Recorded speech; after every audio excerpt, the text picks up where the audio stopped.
2023 second ടൈമിന് ചോദിച്ച important question ആണിത്. ഇവിടെ ഫിഗർ നോക്കിയാൽ ട്രയാങ്കിൾ എ ബി സി ഒരു റൈറ്റ് ട്രയാങ്കിളും ആംഗിൾ എ സി ബി 45 ഡിഗ്രിയുമാണ്. നമുക്ക് ഫസ്റ്റ് കണ്ടുപിടിക്കേണ്ടത് എ സി ആണ്. ഇവിടെ നമുക്ക് അറിയാവുന്ന സൈഡ് 45 ഡിഗ്രിക്ക് ഓപ്പോസിറ്റും കണ്ടുപിടിക്കേണ്ടത് എ സി ഹൈപ്പോട്ടന്യൂസുമാണ്. അപ്പോൾ നമ്മളിവിടെ യൂസ് ചെയ്യേണ്ടത് സൈൻ 45 ആണ്. ഓപ്പോസിറ്റ് സൈൻ 45 എന്താണ്? Opposite by hypotenuse. Opposite A ബിയും ഹൈപ്പോട്ടനസ് ഇവിടെ എ സിയുമാണ്.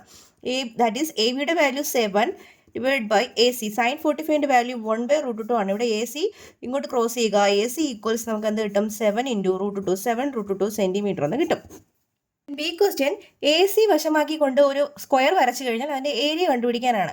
ഏരിയ കണ്ടുപിടിക്കുന്ന സ്ക്വയറിൻ്റെ ഏരിയ കണ്ടുപിടിക്കാനുള്ള ഫോർമുല എന്താ? Side into side. നമുക്ക് എ സി ഇപ്പോൾ 7√2 എന്ന് കിട്ടിക്കഴിഞ്ഞു. അപ്പോൾ സൈഡ് ഇൻറ്റു സൈഡ് 7√2 × 7√2. സ്ക്വയറിൻ്റെ ഏരിയ സൈഡ് ഇൻറ്റു സൈഡ് ആണ്. 7 × 7 49.